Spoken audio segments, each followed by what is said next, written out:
Hello everyone, let's discuss some another important definition of assimilation. आज हम जो भी परिभाषाएं लर्न करेंगे वो हमारी सातवीकरण पे आधारित हैं। तो ये परिभाषाएं हमारे लिए काफ़ी इंपॉर्टेंट रहेंगी। इसी के साथ हम ये भी जानेंगे कि ये कहाँ कहाँ पे पूछी गई हैं और किस तरह से इनको हम बहुत ही आसानी से कीवर्ड के साथ लर्न करें।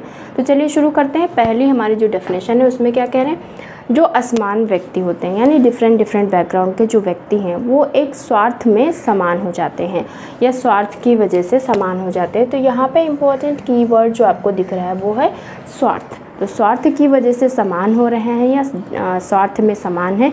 तो ये बात किसने कही, तो ये बात कही है दो लोगों ने। वो दो लोग कौन हैं, आगबर्न एवं नेमकॉफ। और ये दोनों लोग क्या हैं,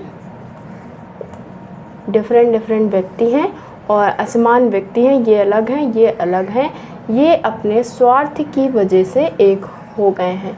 ऐसे लर्न कर लेते हैं तो हमें आसानी से लर्न हो जाएगा।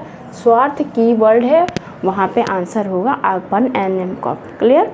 नेक्स्ट है, अनेक व्यक्तियों की मनोवृत्तियाँ एकीकृत हो जाती हैं, यानी जो एटीट्यूड्स हैं उनका एटीट्यूड वो क्या होता है, एक हो जाता है। तो जब कई व्यक्तियों का एटीट्यूड एक हो जाता है तो उसको हम कहते हैं सातवीकरण।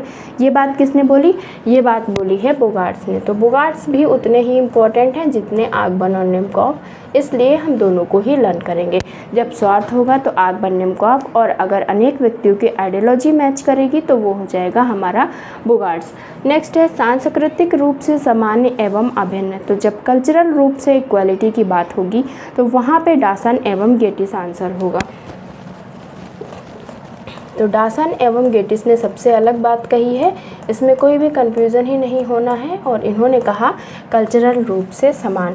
उसके बाद हमारा जो है उसमें समान मूल्य, भावना, उद्देश्यों के निकट आ जाते हैं। तो डिफरेंट जो बैकग्राउंड के व्यक्ति रहते हैं या समूह जो रहते हैं वो किसकी वजह से निकट आते हैं, समान भावना, मूल्य और उद्देश्यों के निकट हो जाते हैं। तो उसको हम कहते हैं सातवीकरण। तो ये डेफिनेशन किसकी है, ये वाली है बीसेंच एवं बीसेंच की।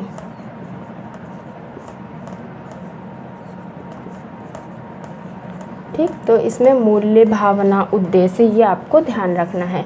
लास्ट वाली जो डेफिनेशन है वो सबसे ज़्यादा इम्पॉर्टेंट है और इसमें कह रहे हैं एक दूसरे के व्यवहार प्रतिमान को स्वीकार कर लेते हैं, यानी हम लोग क्या करते हैं, एक दूसरे के बिहेवियर पैटर्न को एक्सेप्ट कर लेते हैं। तो इसको हम क्या कहते हैं, असिमिलेशन। ये डेफिनेशन काफ़ी इम्पॉर्टेंट क्यों है, क्योंकि ये RPSC 24 के एग्ज़ाम में पूछी गई थी। और ये डेफिनेशन है किसकी, ये है फिचर की। और मैंने ऑलरेडी बताया फिचर की फेयरचाइल्ड की डेफिनेशन कुछ ज़्यादा ही पूछी जा रही हैं, तो इसलिए ये तो काफ़ी इम्पोर्टेंट है ही। लेकिन इसी के साथ साथ बाकी की जो ऊपर 4 मैंने मेंशन की वो भी इम्पोर्टेंट है। ये क्योंकि पूछी जा चुकी तो इस पर ज़्यादा फोकस कर दिया मैंने।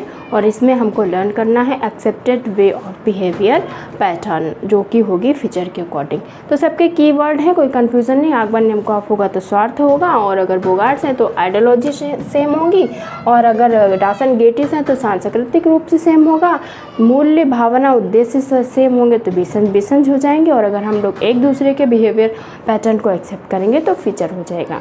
तो आई थिंक आपको भी काफ़ी अच्छे से डेफिनेशन समझ में आई हैं। सबका अलग अलग कीवर्ड है, कोई कन्फ्यूज़न होने की ज़रूरत ही नहीं है।